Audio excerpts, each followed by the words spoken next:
안녕하세요. 다시 인사드리겠습니다. 네. 사실 북보 자매님들은 제가 이렇게 개인적인 친분은 없지만 굉장히 친밀하고, 그리고 필리핀 사역을 위해서 기도해 주시는 걸 제가 느끼거든요. 그래서 제가 성도 집회 형제님 다니실 때 잘 같이 동행을 안 하기로 유명하거든요. 근데 특별히 이제 북보 자매님들은 제가 너무 뵙고 싶고 감사 인사도 전하고 싶고, 그리고 제 간증을 가장 많이 들으시고 가장 많이 알고 계시는 자매님들이 부부 모임 자매님들이시거든요. 그래서 이제 최근에 이제 업데이트가 된 아주 따끈따끈한 그런 간증들도 너무 나누고 싶고, 그래서 이번에 이제 못 올 뻔했어요. 말씀부터 먼저 읽어볼까요? 고린도전서 10장에 보면, 고린도전서 10장 13절에 보면 이런 말씀이 나오죠. 사람이 감당할 시험 밖에는 너희가 당한 것이 없나니 오직 하나님은 미쁘사 너희가 감당하지 못할 시험 당함을 허락하지 아니하시고 시험 당할 즈음에 또한 피할 길을 내사 너희로 능히 감당하게 하시느니라. 제가 이 말씀을 읽으면서 이상한 거예요. 시험 당할 즈음에 피할 길을 내셨다고 했는데 너희로 능히 감당하게 하신다. 피할 길을 내셨는데 그럼 우리가 피할 수 있잖아요. 그 말은 뭐냐면 이 시험을 안 당해도 되는데 왜 감당하게 하셨다는 표현을 하셨을까? 제가 여기에 딱 눈이 꽂혔어요. 이게 무슨 의미일까? 무슨 말이지? 그러면서 제가 이제 이 말씀을 묵상하게 됐는데 제가 깨달은 게 그런 거예요. 이 여기서 피할 길이라고 하는 건 뭐냐면 하나님께서 어떤 출구를 마련해 두셨다는 약속인 거예요. 그래서 우리가 당하는 그 시험이 막다른 골목이 아니라고 하는 거예요. 그게 끝이 아니고 포기할 일이 아니고 낙담할 일이 아니라고 하는 거예요. 그래서 피할 길을 주셨다라는 말은 우리가 저쪽으로 문이 있잖아요. 저는 아직도 여기 있어요. 저기 문을 보고 제가 걸어갈 공간이 생기잖아요. 그래서 피할 길을 주셨다는 말은 그 공간을 만들어 놓으셨다는 뜻이구나.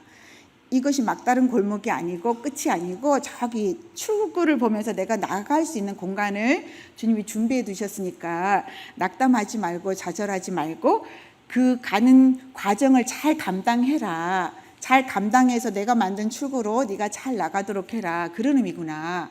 그래서 이게 제게 굉장히 위로가 됐어요. 이 말씀이. 이게 무슨 의미냐면요. 성도님들이 잘 아시다시피 저에게 너무 많은 문제들이 있잖아요. 저를 되게 측은하게 생각하시거든요. 울산 성도님들이. 근데 자매님들과 교제하다 보면은 자매님들 자궁 안에 근종도 있고 뭐 난소에 혹도 있고 뭐 자궁 축출하신 분도 계시고 저보다 사실 시크한 분들이 너무 많이 계신데 저를 보면 굉장히 불쌍하게 생각하시는 거예요. 제가 눈 수술도 5번을 했고 그리고 쓸개 안에도 물혹이 지금 3개가 있죠. 관찰 중이고 그리고 여러 가지 뭐 목에도 혹이 하나 있고 뭐 혹들이 제가 많아요 이렇게. 근데 최근에 제가 1월에 나왔는데 왜 나왔냐면요. 이쪽에 그 왼쪽에 이가 아파가지고 충치 치료를 필리핀에서 했는데 잘못하셔가지고 신경을 건드리신 거예요. 그래서 이제 두마개띠는 엑스레이가 없거든요. 치과에 이렇게 조그만하게 하는 그 세부를 나갔어요. 큰 병원을. 거기서 다시 치료를 했는데 2시간씩 이렇게 너무 깊이 신경을 건드리셔서 이렇게 탁 씹으면 너무 아픈 거예요. 그래서 이제 한국으로 가야 된다. 신경치료하러 이제 그 조언을 해주셔갖고 싱가포르 치과 의사 선생님이 한국으로 나왔어요. 1월 달에. 저는 아무 생각 없이 여기 그냥 신경치료하고 뭐 한 달 정도 있다가 한 3번 받아야 되잖아요. 그리고 돌아가야지 하고 나왔어요. 그리고 대구 치과도 가고 뭐 여러 군데 가서 엑스레이 찍었는데 다 그냥 뭐 신경치료 가시면 돼요. 이렇게 했어요. 근데 너무 멀어서 울산에 그 제가 주로 가는 치과가 있는데 거기를 다시 가게 됐어요. 그냥 근처로 가야 되겠다. 근데 CT를 딱 찍으시더니 저를 들어오라는 거예요. 임성희 씨 좀 심각한 문제가 있습니다. 네? 제가 치과를 계속 많이 갔잖아요. 근데 아무 데서도 못 들어봤어요. 그런 말을. 근데 심각한 문제가 있대요. 그래서 왜요? 그랬더니 이쪽이 문제가 아니고 반대쪽에 조직 검사를 하셔야 될 것 같습니다. 또 그러시는 거예요. 그래도 가슴이 철렁한 거예요. 아니 조직 검사는 암을 얘기하시는 거잖아요. 발치를 해가지고 조직 검사가 필요할지 모르겠습니다. 사진을 보여주시는데 거기가 검은 이렇게 이쪽으로 검은 구멍이 나 있는 거예요. 그래서 큰 병원으로 대학병원으로 빨리 가셔야 될 것 같습니다 하시면서 막 어레인지를 해주셨어요. 울산 대학병원을. 저는 이제 또 너무 놀랐죠. 아니 이거는 또 무슨 시험일까? 그러면서 이제 대학병원을 갔는데 CT를 딱 찍으시더니 치근낭종이 있으십니다. 그러시는 거예요. 그러니까 여기 안에 이제 이제 뿌리 쪽에 물혹이 생긴 거죠. 그래서 이제 의사 선생님이 대수롭지 않게 하셨어요. 교수님이 뭐 1시간 정도 걸리고 뭐 그냥 이렇게 부분 마취하시고 수술하는 거라 뭐 대체적으로 간단합니다 하셨어요. 근데 저는 마취가 잘 안 돼요. 네, 그래서 저는 수술을 하면 안 되는데 그런 일이 자꾸 생기죠. 그래서 이제 아산병원에서 그 소견서를 저를 써주셨어요. 이제 수술을 하게 되면 모니터링을 잘 해야 된다. 마취할 때 중간에 막 깨어나기도 하고요. 수술 중에. 그리고 안과 수술할 때는 못 깨어나서 굉장히 힘들었대요. 그래서 교수님을 긴장하게 하고 안 깨어나서요. 막 호흡이 곤란하고 그런 부작용이 좀 있어요. 제가 마취가. 그랬는데 마취를 여러 번 했는데 제가 계속 하는 거 계속 마취를 하시는 거예요. 그걸 모르시니까요. 그게 1시간이면 된다 했는데 2시간이 넘게 걸렸어요. 너무 아파가지고 눈물이 정말 줄줄 흘렀는데 제가 주님 정말 너무 그만하고 싶은 거예요. 그냥 여기가 뭐가 있든지 그냥 너무 고통스러워가지고 근데 기도가 주님 제가 잘 견디게 해주세요. 그래서 2시간이 넘게 이걸 했어요. 이제 그 수술을 끝냈는데 교수님이 긴장하셨더라고요. 딱 끝나자마자 이거 빨리 그 조직 검사 빨리 맡겨 간호사한테 그러시는 거예요. 그래서 속으로 좀 심각한가 보다. 근데 끝났는데 교수님이 참 행운하다요. 저한테 럭키하다는 거예요. 운이 좋대요. 저한테. 저의 운은 다 은혜잖아요. 그래서 운이 좋대요. 그러시면서 하시는 말씀이 이쪽에는 전혀 통증이 없었어요. 저는 여기에 물혹이 자라고 있는지를 전혀 몰랐어요. 이쪽만 그랬지. 근데 저한테 운이 좋다고 하시면서 우리 턱 밑으로 대신경관이 지나간대요.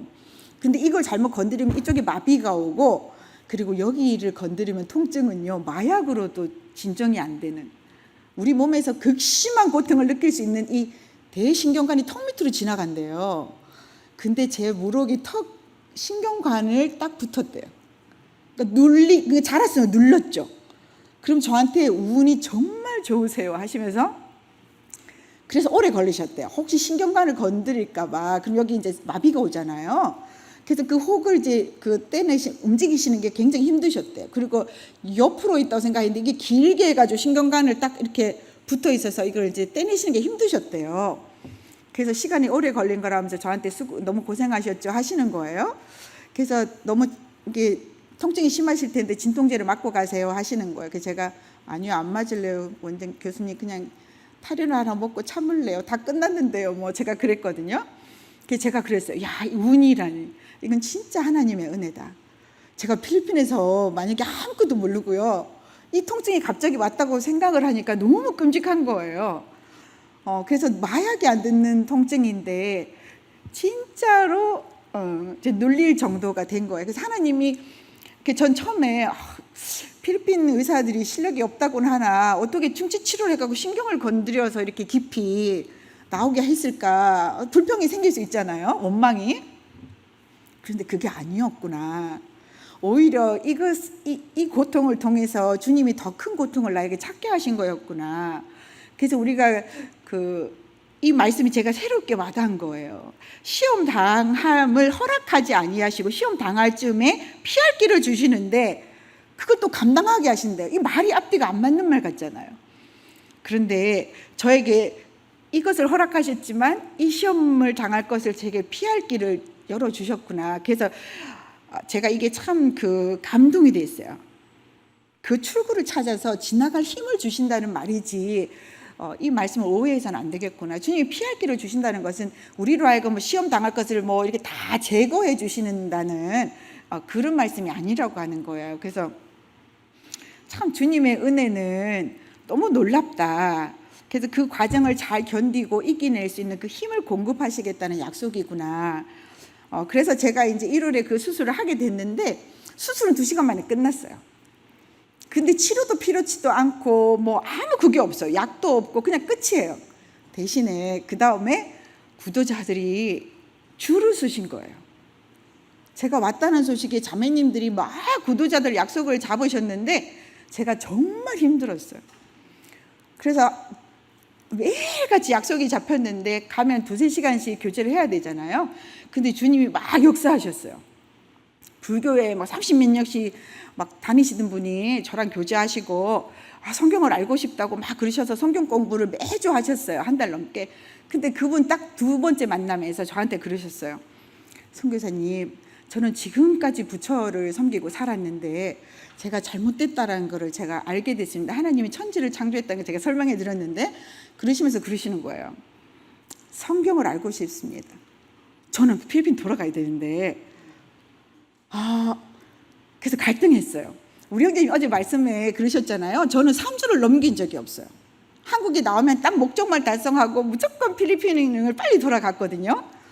그래서 그 코로나 때 14년 동안 제가 운전면허를 갱신한 적이 없어가지고 이제 1년은 있어야 되니까 운전해야 되니까 경찰서를 갔어요. 운전면허증이 살아있나 죽었나 보려고. 그때 그분이 뭘 하시냐면 그 동사무소에 가서 그 출입국 신고서를 떼오라는 거예요. 거기에 한 달 이상 거주 안 했다는 게 증명만 되면 이게 갱신을 안 했더라도 다시 발급이 가능하고 한 달 이상 체류한 것이 있으면 자동 말소됩니다. 제가 가서 진짜 떼봤더니요, 14년 동안에 한 달 있은 적이 단 한 번이 없는 거예요. 그래서 제가 운전면허증을 다시 받았거든요, 발급을. 그래서 저는 필리핀에 이게 이제 다 괜찮잖아요, 주님이 은혜로. 돌아가야지. 근데 그 구도자분이 성경을 공부하고 싶습니다. 더 알고 싶습니다. 제가 하나님을 더 알고 싶으시면 제가 필리핀에 돌아가지 않겠습니다. 그래서 한 달이든 2달이든 남아서 같이 하나님 대해서 제가 설명해 드리겠습니다 하고 제가 남은 거예요. 그래서 그분하고 성경 공부가 시작이 됐는데 그분이 성경 공부 시작됐다는 소문이 돌면서 막 스케줄이 막 잡혔어요. 정말 하루에 몇 팀씩 어떨 때는 10시간을 제가 교제한 적이 있었어요. 그래서 너무 피곤해서 잠을 자는데 제 몸이 땅으로 꺼지는 것 같은 거예요. 그래서 주님, 제가 이렇게까지 내가 굳이 해야 되나? 이렇게까지는 안 해도 되지 않나? 이런 생각을 할 정도로 힘들었어요. 근데 제가 그런 마음을 먹었더니 그 다음날 주님이 약속들을 막 취소하게 하셨어요. 뭐 이렇게 아프시기도 하시고 뭐 제주도 여행 가시기도 하시고 하시면서 다음 주로 미루게 되고, 그래서 제가 5월 달까지 2달 정도 있었죠. 2월에 들어와서 1월 말에 2월 달, 3월, 4월, 5월에 제가 나가게 됐는데 거의 한 2달 반을 있었거든요. 그러면서 이제 우리 자매님들이 전도 하나 배우고 싶다 하셔갖고 막 전대 붐이 막 일어섰어요. 그런데 그런 과정들을 제가 보면서 그런 생각이 드는 거예요. 주님이 정말 기뻐하시는 게 뭘까? 우리 삶 속에. 주님의 마음을 들여다보니까 애가 다르신 거예요. 저는 한국에서 전도하는 게 굉장히 힘들다고 생각이 들었거든요. 근데 제가 여러분을 만났는데 우리 형제님 말씀하셨던지 많은 분들이 이제 침례도 받으시고 자매님들이 되셨어요. 제가 너무 놀랐죠, 그 짧은 시간에. 그래서 제가 돌아오니까 막 뒤에서 백허그를 하고 오시고 막 그러셨어요. 그러면서 이제 나 이제 자매 됐어요 하면서 막 이렇게 소개하시고. 근데 그런 것들을 보면서 야, 한국에도 정말 주님이 필요하고 만나실 분들이 너무 많구나, 그런 생각이 들면서 주님의 마음이 애타고 있는 걸 제가 느꼈어요. 그래서 그 해견자매라고 그 자매님이 구도자일 때 제가 만났어요. 그래서 이제 이것 때문에 왔다고 제가 얘기를 해주니까 저한테 그러시는 거예요. 선교사님은 하느님 원망해 본 적이 없으세요? 아니, 모든 걸 다 버리고 하나님을 위해서 갔는데 필리핀에 거기서 사역하고 선교하고 있는데 아니 왜 이런 질병을 주시는 거예요? 막 이러시는 거예요. 그래서 제가 아닌데, 저는 그렇게 생각하는 것이 아니라 제가 갖는 모든 질병은 사실은 모든 사람이 가지고 있는 거예요, 공평하게. 그래서 저는 하나님이 너무 멋지세요. 해와 비를 공평하게 의인과 악인에게 주시는 분이 제가 섬기는 하나님이시거든요. 그러니까 다른 분이 암에 걸리면 저도 걸릴 수 있죠. 근데 하나님 섬기는 사람에게는 암도 안 걸리고 교통사고도 안 나고 질병도 안 걸리고, 하나님 안 믿는 사람에게 주면 그게 하나님이실까요? 제가 그렇게 말씀을 드렸는데 그분이 그 얘기 듣고 막 우시는 거예요. 그러더니 하나님에 대해서 알고 싶습니다. 그런 하나님이라면 저도 한번 궁금하니까 알아보고 싶습니다. 그래서 그분도 성경 공부를 하시게 됐어요. 그래서 제가 이런 얘기를 말씀을 드리는 것은 말씀에도 있잖아요. 우리의 연약함을 자랑하라. 제가 간증하는 것들이 주로 저의 연약함이잖아요. 아프고 막 이렇게. 그래서 이제 5월 달에 나왔을 때 자매님들이 저한테 그러셨어요. 제가 아직 형제님들 계신데 좀 죄송한데 제가 아직 폐경이 안 왔어요. 나이가 많은데 네, 제가 54시거든요. 근데 폐경이 안 와서 자매님들이 걱정하셨어요. 그거 정상 아니다. 산부인과 가봐라. 그래서 산부인과를 갔죠. 아무 그 통증이나 이런 게 없거든요. 근데 매달 꼬박꼬박 일정하게 아직까지. 그래서 갔는데 막 산부인과 의사 선생님이 막 또 조직 검사를 해야 된다는 거예요. 나는 웬 조직 검사를 이렇게 자주 해야 되지? 아마 유전적으로 혹들이 잘 생기는 체질들이 있다 하더라고요. 근데 또 막 조직 검사를 해야 되고 막 상태가 너무 안 좋고 막 내막이 너무 두꺼워져서 막 이 긁어내는 수술을 해야 되고 막 큰일 났다, 내막 안에 또 혹이 있다, 이분 어떡하지 하면서 아니 가로사랑 막 그런 대화를 하시는 거예요. 그러면서 야 사이즈도 크다, 3cm가 넘는다, 막 당장 수술을 해야 된다. 또 제가 가슴이 또 초마초마초마한 거예요. 아니 주님 1월에 이거 했는데 아니 5월에는 또 여기 수술을 주님 어떡하죠? 막 걱정을 했어요.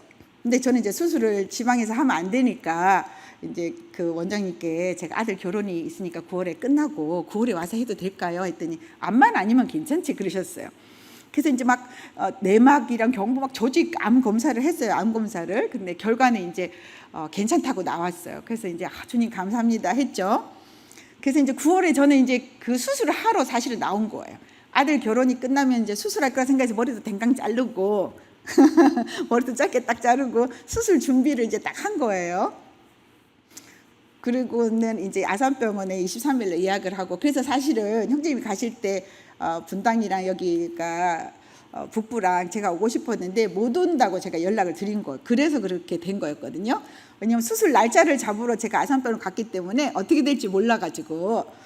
근데 제가 기차 타고 올라갔는데 그런 마음이 생기는 거예요. 당연히 수술할 거라 생각했는데 왜 그런 기도를 드렸는지 모르겠는데, 만약에 수술이 안 되게 되면 분당 모임이랑 북부 자매님들이랑 만나러 가야 되겠다.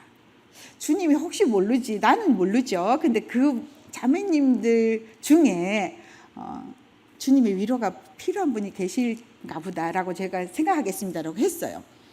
근데 딱 갔는데 아산병원에 이제 다 검사를 하고 딱 들어갔는데 교수님이 왜 오셨어요? 하시는 거예요. 깜짝 놀랐죠. 왜냐하면 제가 그 의뢰 소견서도 가지고 갔잖아요. 수술이 필요하다 이런 것들이. 딱 보시면서 왜 이렇게 진단하셨을까? 이렇게 하시는 거예요. 제가 깜짝 놀랐죠. 혹도 아직 2cm가 안 되고 혹이 내막 안에 있는 것이 아니고 아주 근접하게 근처에 있고, 그리고 내막도 그렇게 두껍지 않고 아주 정상적이고 깨끗하고, 그래서 수술이 필요치 않습니다. 저한테 그러시는 거예요. 그 얘기를 딱 듣는데 나는 북부로 가야 되나 보다. 그 생각이 제일 먼저 들었어요. 그래서 너무 주님께 감사하고, 근데 이분이 또 그러시는 거예요. 지금은 수술이 필요치 않은데 일단은 혹이 있으시니까 작더라도 일단 추적 관찰을 합시다. 그래서 언제 나오실 수 있겠어요? 하시는 거예요. 그래서 2월 달까지는 손님들이 많이 오시니까 한 3월 달쯤 나올까요, 교수님? 그랬더니 그러면 3월 달에 봅시다. 그래서 3월에는 무슨 일이 있을지 모르겠는데 주님이 다시 한국을 나올 수 있는 스케줄을 3월에 정하셨어요. 그래서 그 형제님이랑 저랑 우리 형제님이 은퇴라는 단어를 예전에 사용하셨어요. 우리가 은퇴를 하고 나면 제가 그랬죠. 여보, 자기 은퇴할 거야? 나는 직업이 없어서 나는 은퇴를 못해. 이건 내 직업이 아니야. 내 삶이야.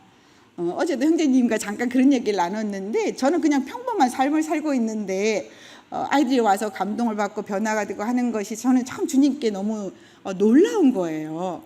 저는 그냥 평범한 제 삶을 살고 있는 거거든요. 그래서 한국에 있는 동안에는 한국에 몰두하고 필리핀 돌아가면 필리핀에 또 전념하고, 그래서 내년 3월에는 어떤 일이 있을지 모르겠는데 어쨌든 주님이 저의 그런 약함을 사용하셔서 그렇게 하고 계시거든요.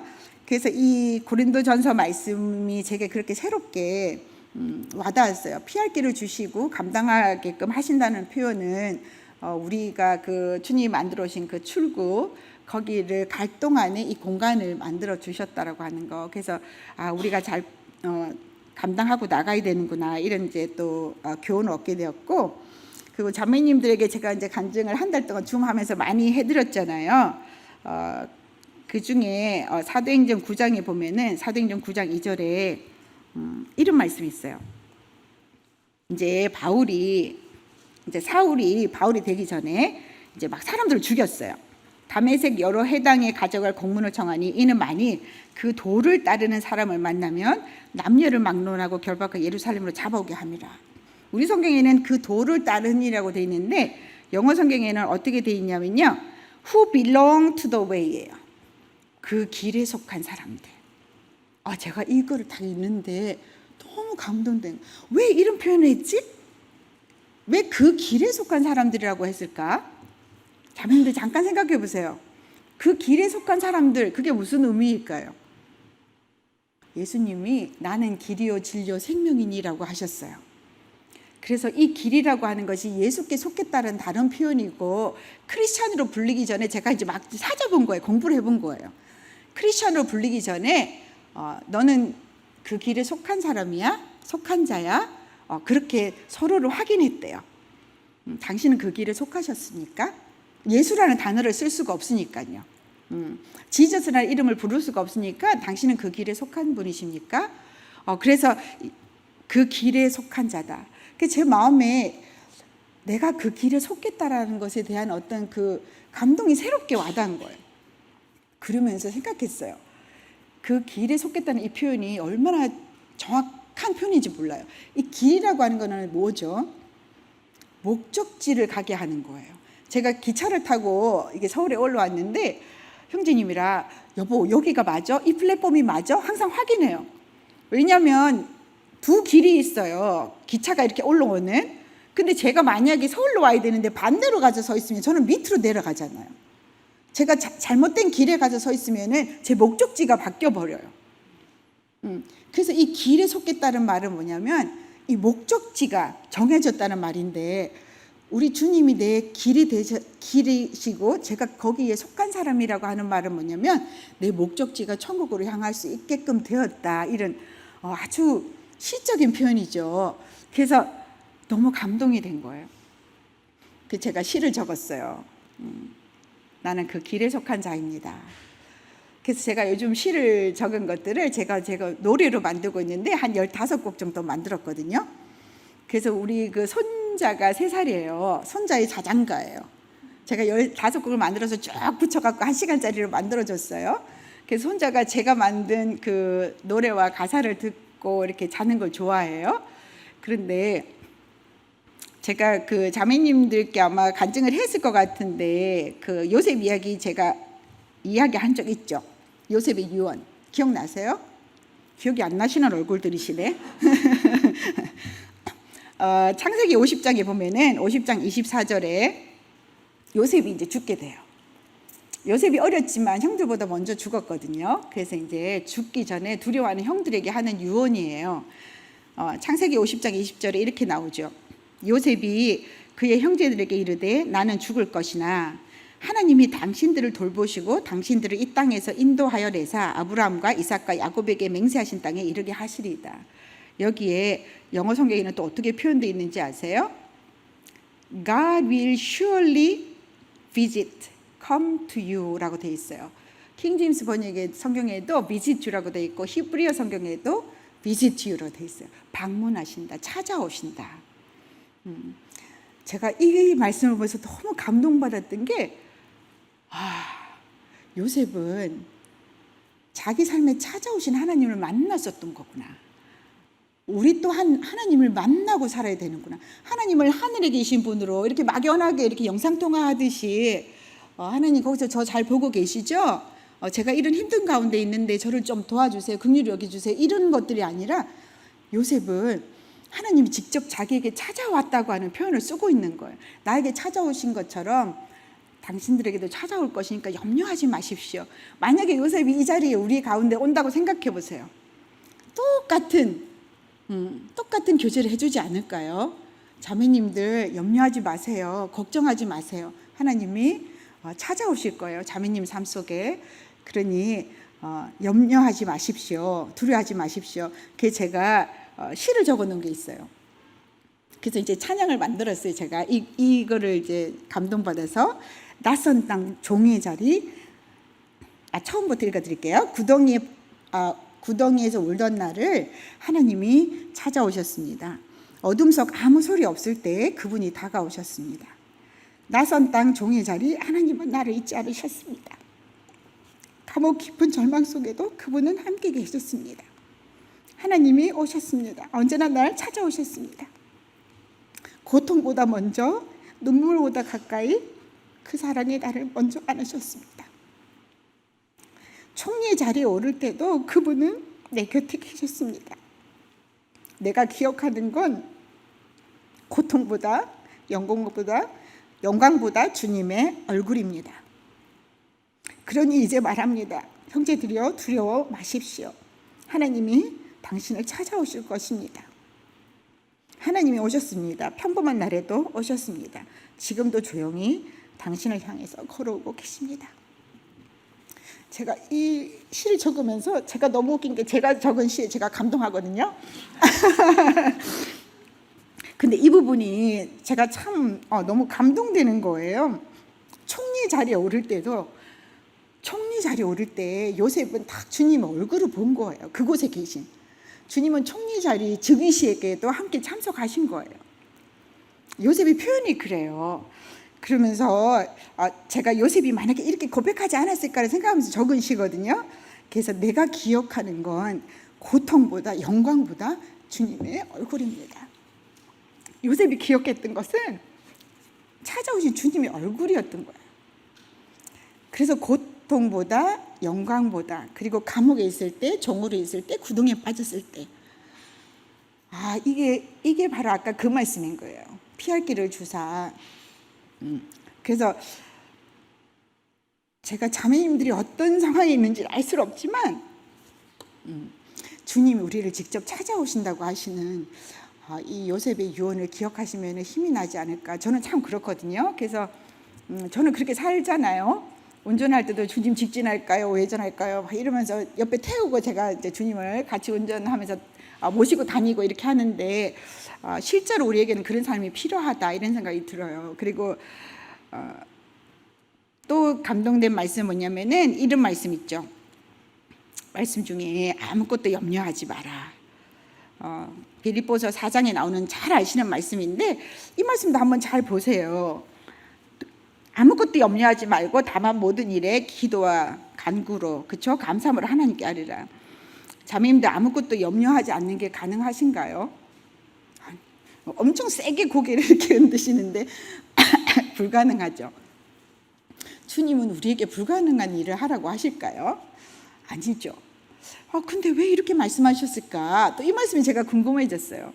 근데 어떤 유명한 강사님이 이 성경 구조를 가지고 아무것도 없는데, 왜냐하면 킹 제임스 번역에는 이렇게 돼 있거든요. Be careful for nothing이에요. 아무것도 아닌 것을 위해서 뭐 be careful 하지 말아라 이런 건데, 그거를 해석을 어떻게 하시냐면은 아무것도 없는데 뭘 걱정하십니까? 근데 아무것도 없는 게 아니죠. 우리에게 너무 많은 일들이 있잖아요. 그래서 제가 이 말씀을 묵상하면서 이게 무슨 의미일까? anything과 nothing의 차이. nothing은 아무것도 없어요. anything은 어떤 것이 있어요. 그렇죠? 근데 우리가 백화점에 가지만 거기에 얼마나 많은 물건들이 있어요. 근데 그것들은 nothing이에요. 저희들에게는 관심이 없는 것들이니까. 근데 anything이 되는 그 순간이 언제냐면 갖고 싶은 게 생겼어요. 근데 돈이 없어요. 욕심은 생겨. 너무 갖고 싶어. 마음에서 나 좋은 직장을 가야 되나? 그때부터 갈등이 시작되죠. 그럼 이게 이제 anything, 어떤 것이 나에게 되는 거예요. 그런데 우리에게 있는 많은 문제들이 하나님께는 nothing일 수 있잖아요. 그렇죠? 아무것도 아닌. 근데 제가 이 말씀 보면서 참 마음에 교훈을 얻은 게 있어요. 주님은 우리가 불가능한 일을 하라고 하시지 않는데 일이 어떻게 가능할까? 그러면서 깨달았어요. 나의 문제들을 가로로 나열할 것이 아니라 세로로 정렬하라는 뜻이었구나. 주님께 맡겨라는 의미가 뭐냐면요, 나의 모든 문제들을 가로로 펼치지 말고 세로로 정렬하라는 뜻이에요. 세로로 주님께 맡겨라는 뜻은 나의 문제들을 세로로 정렬하면 어떻게 되겠어요? 한 개밖에 안 보이죠. 나의 문제들을 차곡차곡 주님께로 쌓아 올리면은요, 딱 한 개밖에 안 보여요. 제일 앞에 있는 거. 그런데 내가 그거를 가로로 정리하면 어떤 문제가 생기냐면 눈만 뜨면 이 모든 염려들이 내 눈앞에 쫙 펼쳐지는 거예요. 그러면 기도할 힘도 없고 전도는 택도 없죠. 할 마음도 없고 주님을 사랑하는 것이 너무 벅차고 교회 가는 것도 벅차고 나에게 너무 많은 일들이 있는 거예요. 한꺼번에 보이죠. 그래서 주님께 맡겨라는 일은 뭐냐면 그 염려가 다 없어지는 건 절대 아니죠. 그런데 정렬의 차이가 있는 거구나. 주님이 제 마음에 이런 교훈을 주셨어요. 그래서 그거를 다 펼쳐놓고 보지 말고 이거를 이렇게 가로로 세로로 하지 말고 정렬해서 그렇게 되면 어떻게 되냐면은 제일 앞에 문제만 보이죠. 주님께 그것만 제가 기도해요. 그거를 이제 해결해 주시면 그 다음 게 보이죠. 또 주님이 그 다음 걸 해결해 주세요. 그래서 저에게는 많은 문제들이 있는데 제가 행복하고 즐겁게 예전하고 똑같이 그 발견되기 전이랑 발견되고 후나 별로 저희가 차이가 없어요. 왜냐하면 급한 것부터 끄니까요. 급한 것부터 주님이 해결해 주시니까 저는 쓸개 안에도 지금 3개가 거기 있는데 제가 그래서 아산병원의 교수님한테 그랬어요. 교수님 저 이거 수술하고 필리핀에 갈래요. 왜냐하면 쓸개 떼신 분들이 굉장히 많이 쓰라고요. 근데 이 물혹이 악성은 아닌데 만약에 1cm가 넘어서 터지게 되면요. 암보다 더 위험하대요. 이게 담낭으로 들어가서 바로 생명에 지장을 주는. 아니 그럼 떼는 게 훨씬 좋지 않겠어요? 자매님도 어떻게 생각하세요? 제가 이제 아산병원에 그 쓸개 또 전문 교수님을 찾아갔어요. 한 3년 전에. 교수님 저 쓸개 떼고 싶습니다. 이게 너무 위험하다고 하는데 수술을 하고 제가 필리핀에 가고 있으면 확 벌을 화를 내시는 거야. 아니 하나님이 만든 것 중에 쓸데없는 것이 없는데 그렇게 함부로 막 위험하다고 뗀다 한다고. 아마 크리스찬이신가 봐요 교수님이. 그럼 제가 아니 그래도 교수님 이게 생명에 지장을 줄 정도로 위험하다는데 그러면 운전을 하지 마세요. 저한테 운전이 더 위험해요. 운전하다가 사고 나서 매일같이 죽는 사람이 몇 명인 줄 아세요? 하면서 막 운전하는 것보다 쓸개 물혹이 있는 게 훨씬 안전해요. 막 저한테 설명하시는 거예요. 그래서 쓸개가 그거 조그만하다고 쓸데없는 게 아니에요. 그게 소화를 도왔는데 그걸 뗀다고 생각해 보세요. 막 소화도 안 되고 약도 먹어야 되고 그리고 그 혹이 1cm 되는데 몇 년이 걸릴지 알아요? 막 저한테 그러시면 그게 때로는 10년이 걸리고 20년이 걸린대요. 아니 그동안 쓸 수 있는 거를 아니 그거를 왜 떼내가지고 위험하면 운전을 하지 마세요. 그래서 교수님한테 쓸개 떼러 갔다가 야단만 실컷 받고 제가 알겠습니다 교수님 1년에 한 번씩 오십시오 이렇게 해서 네. 그래서 1년에 안 가고 그냥 필리핀에서 이제 그냥 초음파로 제가 확인해요. 사이즈만 잘하나 안 잘하나 조금씩 잘하고는 있긴 해요. 네. 저에게는 너무 많은 문제들이 있는데 주님이 너무 감사한 것은 하나씩 네, 하나씩 찾아주시고 하나씩 해결해 주시고 그래서 제가 이 교훈을 얻게 됐어요. 지혜가 주님이 주시는 지혜가 바로 이거구나. 우리의 문제를 가로로 나열하지 말고 세로로 정렬하자. 그래서 자매님들에게 있는 많은 그런 염려와 걱정들을 옆으로 나열하지 마시고 한번 길게 주님을 하늘로 향하게끔 그렇게 정렬해 보세요. 그러면 정말 딱 한 가지만 보이거든요. 제일 급한 것부터. 그러면은 우리에게 이제 마음의 평화가 찾아오고 기쁨이 찾아오는 그 비결이 아닐까 이런 생각이 들어요. 그리고 제가 또 적어놓은 시 중에 이런 시가 있어요. 시편 23편 말씀을 제가 교재를 드렸었잖아요. 또 찬양을 제가 만든 게 있는데 나의 삶은 부족함 두성이입니다. 눈물과 아픔, 고통과 두려움뿐입니다. 그러나 주님 이상하네요. 이상합니다. 돌아보면 이렇게 고백하게 됩니다. 여호와는 나의 목자시니 내가 부족함이 없습니다. 모든 것이 모자라 보이는데 이상하게 부족함이 없습니다. 병들고 지쳐서 길을 잃은 날도 있었는데 주님은 그때도 나를 놓지 않으셨습니다.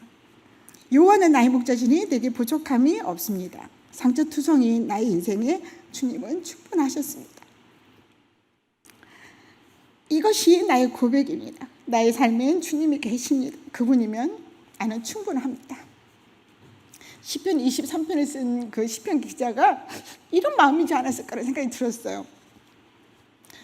물가로 인도할 때는 목이 말랐다는 뜻이고 쉴만한 풀로 인도한 건 배고팠다는 뜻이고 사막의 음침한 골짜기를 다녔다고 고백하고 있고 원수를 만났다고 고백하고 있어요. 그런데 1절에 그렇게 시작하죠. 여호와는 나의 목자시니 내가 부족함이 없다. 자매인들은 어떤 고백을 하시겠어요? 저랑 똑같은 고백이시죠? 돌아보면 정말 어려움들이 많은 날들이었는데 그런데 이상하게 부족한 것이 없으시죠? 네. 제가 그래요. 그래서 제가 이 찬송시를 적었어요. 그런데 주님 이상하네요. 이상합니다. 돌아보니 그런데 저는 아무 부족한 것이 없네요. 이런 시도 제가 찬양 가사로 쓰기도 했습니다. 그래서 제가 최근에 이제 쓴 시는 뭐냐면 오늘만 사는 자처럼. 제가 필리핀에서 나올 때 하고 나오는 게 있어요. 뭐냐면요, 짐 정리를 하고 나와요. 우리는 어떻게 될지 모르죠. 우리 인생은 어떻게 될지를 몰라요. 또 눈물 나는데 제가 박준호 형제님을 너무 존경하고 사랑했는데 특별한 어떤 그게 있으셨어요. 서신도 자주 주고받고 문자도 자주 주고받고 통화도 종종 하고 필리핀에도 오시고요. 그래서 믿음의 친구 이런 느낌. 제가 편안하게 어떤 것도 말씀드릴 수 있는. 근데 이제 병원에 입원하셨다는 소식을 들었어요. 근데 나올 수는 없었고 그냥 기도만 드리고 있었는데 제가 예전에 나는 곧 떠납니다라는 시를 적어놓은 시가 있어요. 그것이 40년일지 20년일지 모르지만 나는 곧 떠납니다. 그래서 삶을 정리하는 어떤 그런 시를 적은 적이 있었는데 몇 년 전에. 형제님 모르시죠? 근데 형제님이 입원하시고 갑자기 꿈에 성혜야 나는 곧 떠납니다라는 시를 나한테 읽어줄래? 그러시는 거예요. 꿈에서. 그래서 딱 깼는데 너무 생생하고 나 형제님께 그 시를 보내드린 적이 없는데 나는 곧 떠납니다. 왜 그렇지? 형제님한테 무슨 일이 있으시나? 하고 제가 카톡으로 전화를 드렸어요.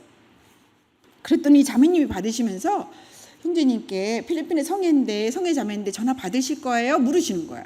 형제님이 그럼 받아야지 하시면서 전화를 받으시고는 성혜야 잘 지내니? 그래서 형제님 많이 편찮으시다면서요. 괜찮으세요? 그랬더니 나는 괜찮아. 걱정하지 마. 나는 진짜 괜찮아. 나는 아프지도 않고 괜찮아. 너는 어떠니? 나는 네가 걱정이다. 막 그러시는 거예요. 그래서 저는 목소리는 조금 약해지셨는데 나 걱정하지 말아라. 나 정말 괜찮다 그러시길래 괜찮으신가 보다 그랬어요. 근데 그러고는 바로 소천하셨어요. 그런데 제가 주님 앞에 너무 감사하고 우리 주님이 너무 섬세하고 멋지신 분이라고 말하는 게 이런 사소한 일들요.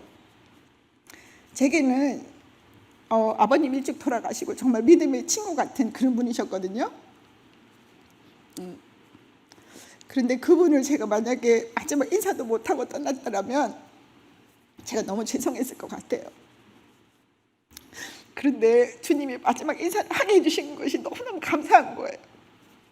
그렇게 목소리 듣고 형제님은 항상 저를 걱정하시고 그래서 하나님의 은혜다. 주님은 내 마음을 이렇게 잘 알고 계시는구나.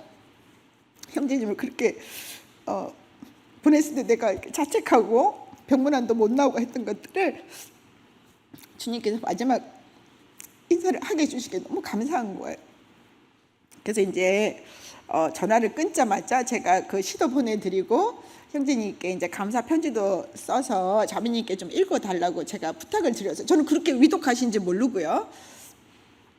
그렇게 하고 이제 형제님과 마지막 인사를 나눴는데 제가 교회 들어오면서 이제 형제님 생각이 많이 났어요.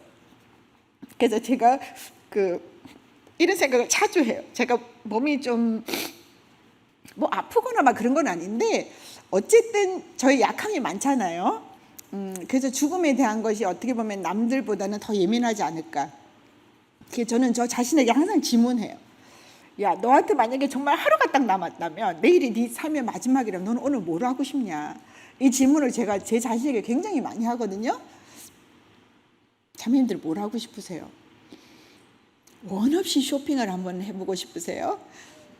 제가 생각해봤어요. 원 없이 쇼핑을 했는데 1,000만 원, 2,000만 원을 쓰고 제가 내일 죽어요. 그러면 제가 쇼핑했던 그 예쁜 것들을 다 다른 사람이 다 입지 않겠어요? 아니 멋진 차를 사서 하루 종일 타고 여행을 다녀요. 내일이면 난 죽어요. 그럼 그 멋진 차는 누가 타고 다닐까요? 그럼 나는 오늘 하루 동안에 뭐를 해야 될까? 뭐를 하는 게 가장 나 자신을 행복하게 하는 일이지? 전도하는 거예요. 한 영혼을 살려내는 거. 주님의 마음을 살펴보니까 다니엘서에도 많은 잃어버린 영혼을 주님께로 인도하는 자는 하늘의 별과 같이 빛나게 하신대요. 그리고 99의 의인보다 한 명, 죄인 한 명이 회개하면 천국에서는 잔치가 일어난대요. 그런 많은 표현들을 보면서 제가 주님의 마음을 조금 엿보게 됐어요. 예수님이 떠나시면서도 제자에게 부탁했던 것들은 복음을 들고, 그렇죠? 구석구석 다니라는 명령이셨잖아요. 그래서 주님의 마음은 잃어버린 자를 찾아 오신 그 마음이구나. 그래서 우리에게 결국 하나님께서 정말 주시고 싶어하는 게 뭐겠어요? 전도하는 거. 그래서 자매님들이 어느 곳에 계시든지 어느 연세가 되셨든지 잃어버린 영혼들을 찾아봐 주시면 좋겠어요. 그것이 결국 주님을 위한 일이고 주님을 기쁘시게 하는 일이고 우리가 마지막 남은 우리의 목숨 값이 아닐까 그런 생각을 제가 하거든요. 그래서 저는 필리핀에서 나올 때 항상 짐 정리를 해요. 다시 돌아갈 수 있을까? 그건 주님께 달렸으니까요. 그래서 항상 기도해요. 주님 저 다시 보내주세요. 이렇게 기도하거든요. 그래서 옷들을 줄 것들도 주고 서랍부터 시작해서 깨끗하게 정리하고 나와요. 그래서 제가 그 찬양 만든 시 중에 이런 시가 있어요. 오늘 숨쉬는 거 은혜임을 내가 합니다. 다시 못 올 이날 주님께 드립니다. 우리에게 있는 오늘 이 날은 다시는 돌아오지 않는 날이에요. 그래서 이 삶 속에서 우리가 하는 많은 일들이 있지만 다시 돌아오지 않은 날들이잖아요. 그래서 오늘 숨쉬는 것 주님의 은혜임을 압니다. 다시 못 올 이날 주님께 드립니다. 오늘만 사는 자처럼 주만 보고 주만 따라 오늘만 사는 자처럼 살기를 원합니다. 어제는 흘러가고 내일은 알 수가 없습니다. 지금 내 앞에 계신 주님을 바라봅니다. 오늘만 사는 자처럼 주만 보고 주만 따라 살아가길 원합니다. 숨이 멈출 그날에도 오늘처럼 예배하겠습니다. 주만 남는 그 자리에서 나는 노래하겠습니다. 오늘만 사는 자처럼 사는 이는 천국을 보리라. 그래서 우리가 천국 가야지만 천국을 보는 게 아니고 저한테 성도님들이 왜 이렇게 더 젊어지는 것 같아? 더 이뻐지는 것 같아? 막 그러시거든요. 왜 이렇게 행복해? 구도자들이 저한테 뭐라고 하냐면요. 제가 복음 전할 때 제 얼굴을 보면서 다들 놀라신대요. 아니 왜 저렇게 행복해 보이지? 이게 공통적으로 구도자들이 저한테 남기신 그 리뷰였거든요. 제가 복음을 전할 때 너무 행복해 보인대요. 그래서 또 만나고 어떤 막 그런 거. 그리고 제가 그 예수님의 마음을 전하는데 어떤 구도자 한 분이 그러셨어요. 나는 예수님을 만난 적도 어떤 분인지 모르는데 선교사님을 보면서 예수님이라면 저렇게 했겠다 나한테. 예수님이라면 선교사님처럼 나한테 저렇게 하나님 믿으라고 얘기했겠다. 그런 얘기들 하시는 거예요. 그래서 그렇게 되는 그 비결이 오늘만 산다고 내가 생각한다면 그렇죠. 많은 것들이 정리가 되는 거예요. 오늘만 사는 자처럼 살면 천국을 보고 살지 않을까. 주님의 소망을 기다리니까요. 그래서 제가 그 자매님들이 막 젊어진 것 같네, 뭐 머리 자르니까 더 예뻐졌네 하는데 다 그냥 저를 위로하시는 거라고 생각했거든요. 근데 오늘 모치님이 아주 제일 센 저한테 그러시는 거예요. 아유 이제 어른이 됐네. 아니 북부 성도님들을 말씀을 너무 예쁘게 하시는 것 같아요. 어제 저녁에도 그렇고 늙었다는 표현, 이제 너도 늙어가는구나 이런 표현을 저렇게 예쁘게 이제 어른이 되었네 이렇게 제가 너무 감동받아요.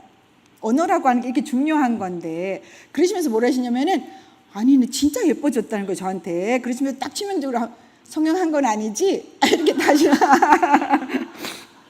그래서 제가 그 말씀을 이제 믿기로 했어요. 빈말로 하시는 게 아니고 내가 진짜 좀 활력이 있어 보이나 보다 요즘.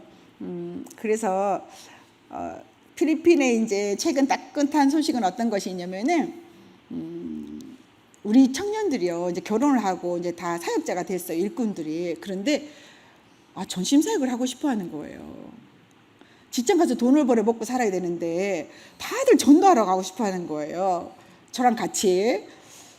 그래서 텐트 메이커를 해야 되는데 바울같이. 제가 이제 투자금이 없으니 사업을 할 수가 없고, 또 우리 막내가 이제 대학교도 마치고 이제 군대도 마치고 돌아오잖아요. 그러면 형아들이랑 뭔가 이렇게 일자리를 창출해 갖고 하고 싶어 하는데 제가 그럴 여력이 되는 부모가 아닌 거예요. 그래서 주님께 기도했어요. 주님, 어떻게 하면 좋을까요? 복음을 전하면서 전신 사역 일을 하면서도 이렇게 수입이 될 수 있는, 제가 제일 못하는 게 한 가지가 있어요. 자매님들 맞춰보실래요? 뭐겠어요? 제가 진짜 자신 없어하고 저 못하는 게 있어요. 다른 것도 많이 있긴 하지만 최고로 잘 못하는 거, 요리를 못해요. 네, 요리하는 것도 안 좋아하지만 요리를 좀 못해요. 그런데 그런 제가, 그래서 주님이 참 놀랐다는 생각이 들어요. 참 약함을 들어 사용하신다는 게 놀라운 게, 제가 김밥 장사를 시작했어요. 신기하죠? 그래서 집 근처에 조그마한 가게가 났길래 책상 2개 놓고 의자 8개, 사람이 많이 있어도 못 들어가요. 뭐 부엌도 못 만들어요. 그래서 그 봉고차 같은 거 하나, 푸드카를 옆에다 대고 거기서 요리를 해가지고 이렇게 샤시로 창문을 만들었어요. 그래서 이렇게 열어갖고 여기서 바깥에서 요리해가지고 안으로 넣어줘요. 가게 안으로. 그런 김밥 가게를 제가 하나 만들었어요.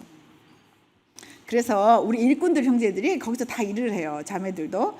그래서 이제 토요일 날 이제 복음 전하러 가게 되면 가게 문도 막 우리 마음대로 닫아요.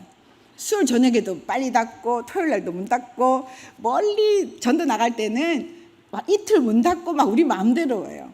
네, 그렇게 하기 위해서 이제 그걸 했는데 장소가 너무 좁은 거예요. 그리고 김밥을 말았는데 실패도 많이 하고 맛을 내기 위해서 연구도 많이 해요. 그러니까 항상 기도해요. 제가 요리를 못하기 때문에 주님 지혜를 주세요. 어떻게 할까요? 막 그죠. 빙수도 제가 이제 또 누가 기계를 보내주셨어요. 그래서 이 빙수는 또 어떻게 만드나 또 기도했어요. 그래서 제가 아이스크림을 또 개발했어요. 망고 아이스크림, 딸기 개발은 잘해요. 제가 요리는 못하는데 뭐 개발은 잘해요. 그래서 망고 아이스크림, 딸기 아이스크림, 그래서 이제 청년들이 와서 먹어보고, 자매님 이거 너무 맛있어요. 이거 출시하시죠?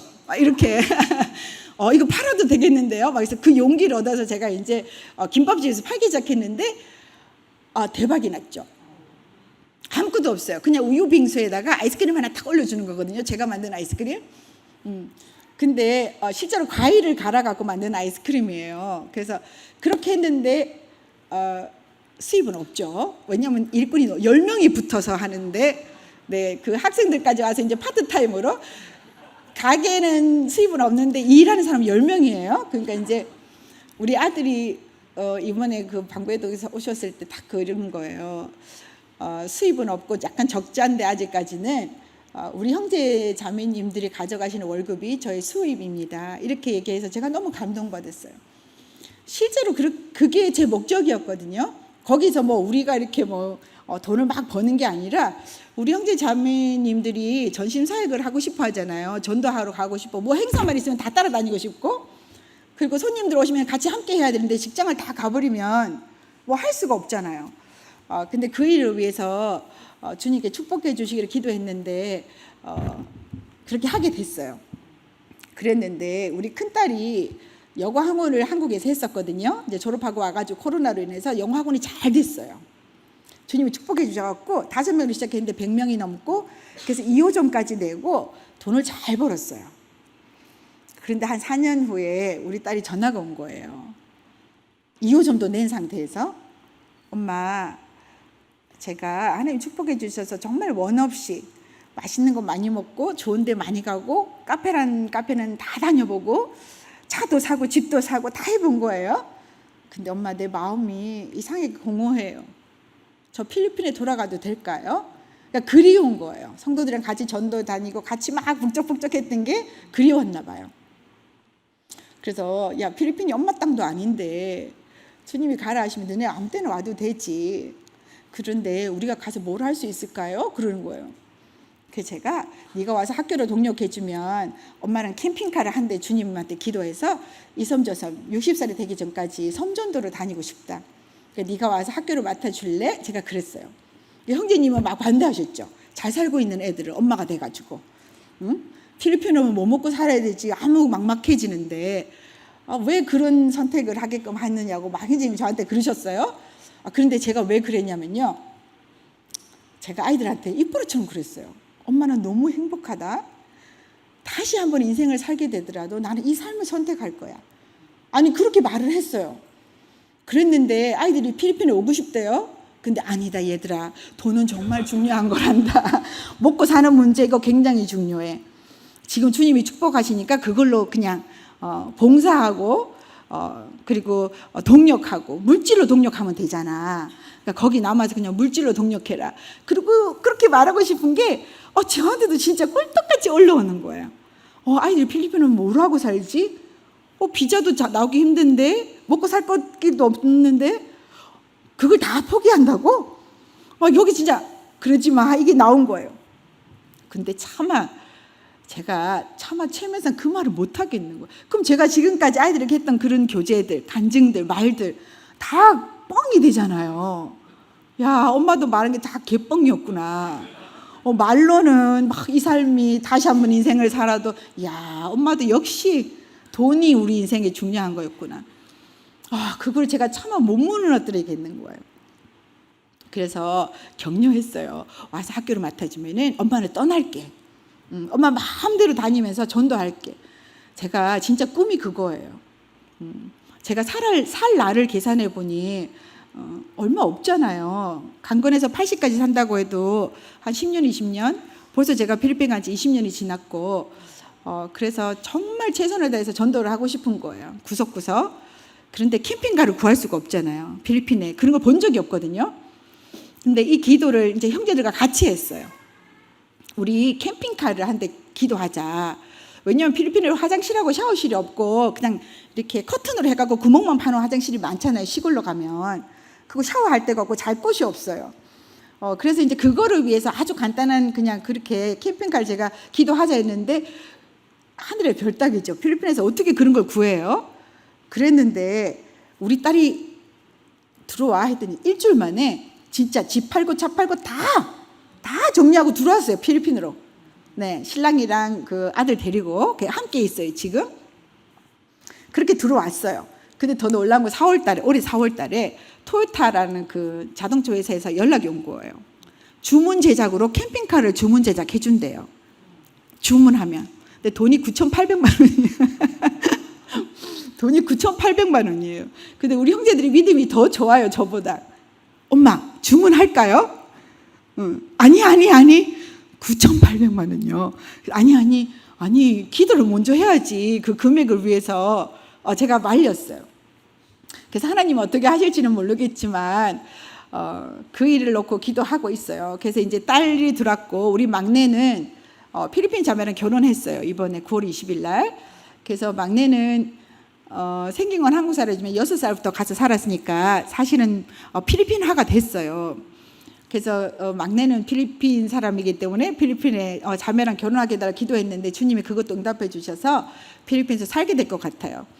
그래서 둘째만 한국에 있는데 언니가 하든 이제 영어학원을 계속 하고 있는데 이제 둘째도 며칠 전에 또 그러는 거예요. 엄마 우리도 갈지 몰라요. 헐. 그래서 그럼 이제 그렇게 하고 말았어요. 근데 이제 우리 사위가 이제 모아놓은 돈이 다 떨어져 나가. 필리핀의 생활비가 정말 많이 들어요. 네, 한국보다 더 들지도 모르겠어요. 기름값도 똑같고 모든 것이 수입되니까 너무 비싸요. 그러니까 이제 우리 사위가 이제 모아놓은 돈으로 집도 사고 뭐 이렇게 했어요. 근데 돈은 이제 점점 생활비가 막 나가니까 몇백씩 나가니까 어머니 이래서는 안 될 것 같은데 저희들도 뭔가를 해야 될 것 같은데 톡2를 체인점을 내주십시오. 톡이 뭐냐면 테이크하고 김밥이에요. 테이크아웃 김밥. 줄임말로 톡이라고 제가 이름을 붙였는데 그 톡1은 이제 에녹이랑 형제들이 한다고 했잖아요. 그러니까 사이가 오더니 어머니 저도 톡2를 체인점을 하나. 야, 안 돼. 그거 하면 망해. 그거 수입이 없어. 그래도 해보고 싶습니다.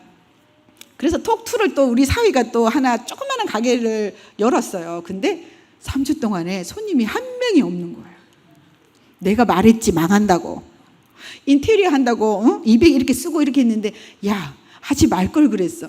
그런데 설상가상으로 옆에 세상에 무한리필 삼겹살을 한국 분이 차리신 거예요. 김밥집 옆에다가. 경쟁이 안 되죠. 필리핀 사람들이 삼겹살 너무 좋아해요. 드라마 때문에. 막 거기는 줄을 서는 거예요. 막 마당까지 나와서 고기 구워 먹고 막. 근데 우리 가게는 한 명이 안 오는 거예요. 정말로. 텅텅 비어 있는 거 하루 종일 밤 10시까지. 그래서 다 낙심했어요. 우리 막내는 엄마 저 옆집에 사장님이 장사가 너무 잘 돼가지고 이렇게 넓히시고 싶다는데 우리 가게를 그냥 드리면 어때? 이게 딱 붙었어요. 가게가 2개가. 우리가 그냥 이 인테리어 한 것만 받고 드리면 어떨까요? 그래서 야 3주 만에 포기하는 거 이건 너무 말이 안 되지 않냐? 한 몇 개월은 그래도 해봐야 되지 않을까? 그래 볼까요? 근데 거기가 세가 100만 원이 나가요. 네, 세가 진짜 비싸요. 필리핀 장난 아니에요 요즘. 그런데 생각해 보세요. 텅텅 빈 가게에서. 그래서 제가 무릎 꿇고 그 빈 가게에서 기도했어요. 주님 제발 도와주세요. 아이들이 주님을 위해서 살고 싶어 하는데 축복해 주세요. 어떻게 하면 좋죠? 이 가게가 이렇게 안 돼서요. 기도했어요. 주님 이거를 어떻게 사용하면 좋을까요? 주님을 위해서. 근데 딱 지혜를 주신 거예요. 성경 공부를 하면 되겠다. 텅텅 비어서 손님이 없으니까 얼마나 좋아요. 성경 공부하는 공간으로 만들어야 되겠다. 그래서 우리 청년들에게 제가 광고를 했어요. 무료 김밥, 떡볶이, 막 이런 것. 또 제가 치밥을 개발했는데 치밥이 또 대박이 났어요. 치킨밥. 마음대로 제가 개발해요. 요리는 못하는데 개발을 정말 잘해요. 그래서 막 여러 가지 개발을 해서 몇 개가 이제 히트를 쳤어요. 그래서 이제 근근히 이제 그게 이제 월급이 나오는 거예요. 그래서 제가 치밥이고 무료로 점심 해준다, 저녁 해준다. 대신에 2시간씩 나랑 성경 공부해야 된다. 그래서 친구들을 데려와라. 그래서 제가 오기 전에 한 80명을 만났어요. 처음에는 아이들이 머뭇머뭇했어요. 좀 창피하고 부끄럽고 뭐. 그런데 한 자매가 용기 있게 친구들 6명을 딱 데리고 왔는데 그 친구들이 너무 재밌어 한 거예요. 또 제가 성경 이야기를 또 엄청 재밌게 했지 않겠어요? 야, 성경 이야기가 이렇게 재밌는지 몰랐다. 성경 읽어보고 싶다. 그래서 제가 그 메신저에 가면은 그룹 챗이 진짜 많아요. 그걸 다 그룹으로 해가지고 성경 읽기 반을 쫙 만들었어요. 10몇 개는. 그래가지고 이 친구들이 너무 재밌다고 다른 친구들을 또 데리고 오기 시작한 거예요. 그러면서 제가 오기 일주일 동안에 너무 바빴어요. 매일같이 이게 성경 이거 오는 청년들이 대학생들이거든요. 막 스케줄이 짜져가지고 제가 열심히 전도하다 왔거든요. 그런데 놀라운 일은요. 제가 그 아이들 성경 공부하는 공간으로 쓰기 시작하면서 주님이 손님들을 막 보내주기 시작하셨어요. 그래서 지금 아주 잘 된대요. 네. 근데 우리 사위가 문자 오기를 어머니 이번 달에는 적자입니다. 이렇게 문자 왔더라고요. 그래서 괜찮아. 시설하느라고 그럴 거야. 다음 달부터 괜찮겠지. 그래서 너무 감사한 거는 우리 사위도 터키 선교사님 자녀분이잖아요. 그래서 이런 거 익숙한 것 같아요. 그래서 너무 감사한 거는 토요일 날 우리 그 필리핀 현지 일꾼들이 다 나가요. 전도하러. 그러면 이거 캐시 볼 사람이 없잖아요. 계산대에. 그러면 이제 우리 막내가 가서 캐시로 봐요. 계산대에. 그리고 우리 사위는 부엌에 가서 설거지를 해요. 그렇게 해서 우리 일꾼들을 전도하러 갈 수 있도록 자기들이 그걸 독려해 주겠대요. 자기들이 전도하는 것보다 필리핀 말로 전도하는 게 더 좋을 거니까 가서 전도하도록 자기들이 그걸 독려하겠대요. 그래서 필리핀에서 지금 그렇게도 전도하고 있어요. 그래서 제가 나오면서 충만하게 나올 수 있었던 거는 그렇게 전도하지 않으면 죽어요. 전도하지 않으면 우리 영혼이 메말라요. 주님으로부터 오는 생수를 우리가 마시지 않으면은 우리 삶이 기갈이 돼요. 그래서 행복하고 즐겁고 에너지틱하게 살 수 있는 이유는 뭐냐면 내가 모든 것이 완벽해서도 아니고 주어져서도 아니에요. 주님의 생명을 전하면 누군가가 그 생명을 얻잖아요. 그 생명의 기가 내가 생명을 받는 거예요. 그래서 제가 오면서 주님께 기도하기를 하나님 저 수술을 안 하면 정말 좋겠어요. 빨리 돌아와서 제가 하고 싶은 거예요. 필리핀으로 빨리 돌아와서 호텔 같은 홀 같은 걸 빌려서 금전은 진짜 주님은 저 때문에 많이 힘드셨을 거라 생각이 들어요. 너무 사고를 많이 쳐서요. 앞뒤를 재지 않아요. 돈이 들든 이걸 계산하지 않고 무조건 이제 하고 보는 거예요. 그럼 주님이 이제 공급하시니까요. 그래서 제가 지금 기도하는 거는 호텔 같은 이런 큰 홀을 빌려가지고 예배당은 좀 시골에 있어요. 그래서 아이들이 대학생들이 저녁에 오기 힘들거든요. 학교 끝나고. 그래서 도심에다가 제가 홀 같은 거 빌려서 가스펠 나이트, 복음의 밤을 제가 그 만난 대학생들을 위주로 한 100명 정도 초청해서 저녁도 같이 하면서 복음 전할 시간을 가지면 어떨까 기도 중이에요. 그래서 자매님들은 저희 기도의 동력자들이시잖아요. 저를 알지 못하시는 분들도 많이 계실 텐데, 근데 간증은 많이들 알고 계시더라고요. 그래서 어떤 형제, 청년 형제가 왔는데 저한테 그런 임성애 자매님이시죠? 그래서 네, 저 만나신 적 없죠? 그래서 처음 뵙네요. 그랬더니 저는 자매님 간증을 너무 많이 들어가지고 자매님이 친근합니다. 그러시는 거예요. 그래서 자매님들께서 이렇게 많이들 알려주시고 하셔가지고 함께 기도할 수 있도록 해주셔서 너무 감사드려요. 그래서 제가 북부 자매님들께는 꼭 감사 인사를 너무 전하고 싶었어요. 필리핀의 사역이 저희들이 잘해서 되는 게 아니잖아요. 그래서 물질로든 기도든 마음으로든 이렇게 같이 동력해 주시고 함께 해 주시고 그래서 필리핀에서 많은 구원의 역사가 일어날 수 있도록 지금 필리핀도 많이 변하고 있거든요. 이단 종교들이 굉장히 많이 들어와서 여호와 증인, 안식교, 그리고 본어게인, 그리고 침례교 이런 것들이 굉장히 많이 들어왔어요. 그래서 예전에는 제가 만난 친구들이 10명이면 10명 다 가톨릭이었다면은 지금은 거의 뭐 4명, 5명은 다른 종교로 개종한 상태. 그래서 필리핀도 점점 복음 전하기가 힘들어져 가고 있어요. 모슬림도 굉장히 많아요. 모슬림으로 개종한 사람들도 굉장히 많고, 그래서 지금은 가톨릭이다 하면 제가 너무 반가워해요. 카톨릭 사람들이 복음 전해가 의외로 한 2년씩 걸리긴 해도 쉬워요. 성경을 모르니까요.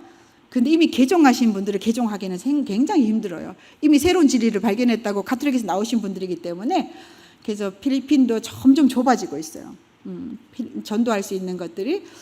그래서 주님이 힘을 주실 때까지 그래서 캠핑카를 한 대 주시면 이제 작은 섬들까지 들어가면서 복음을 전하고 그렇게 오늘만 사는 자처럼 그렇게 살기를 제가 소망합니다. 그래서 시간이 많이 갔기 때문에 다음에 또 만나면 또 제가 이제 업그레이드를 또 해드릴게요. 그래서 자매님들도 힘을 내시고 그 많은 문제들을 옆으로 나열하지 마시고 가로로 세워서 하나씩 주님과 해결하시고 그리고 전도하셨으면 좋겠어요.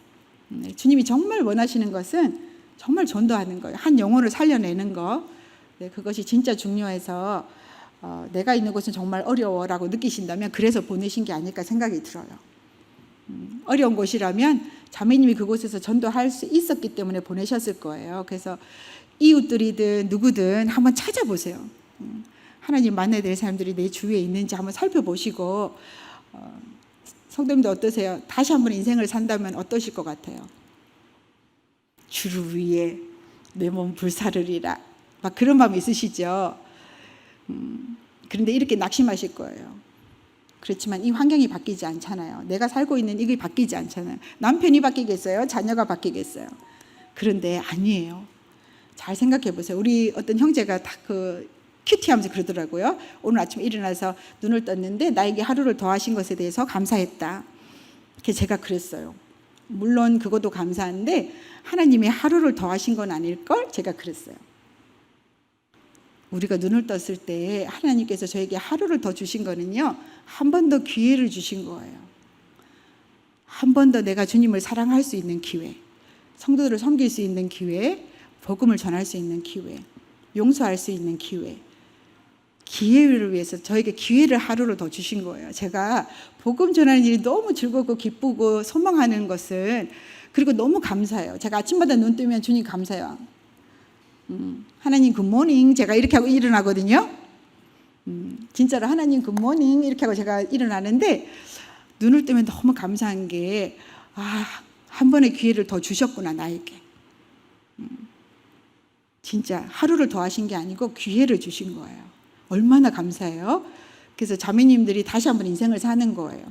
눈을 뜨시면은 나는 새로운 인생을 한 번 더 인생을 사는 거다 이런 마음으로 진짜 전도하셨으면 좋겠어요. 그래서 계속적으로 필리핀에서 기도해 주시고 그리고 저희 가정과 저희 아이들을 위해서도 함께 기도해 주세요. 그래서 첫째 아이가 막내 아이가 필리핀에서 같이 동역하게 되었어요. 그래서 초청해 주셔서 자비님들께 제가 인사드릴 수 있게 해주셔서 감사드리고 그리고 앞으로도 잘 부탁드립니다. 감사드립니다.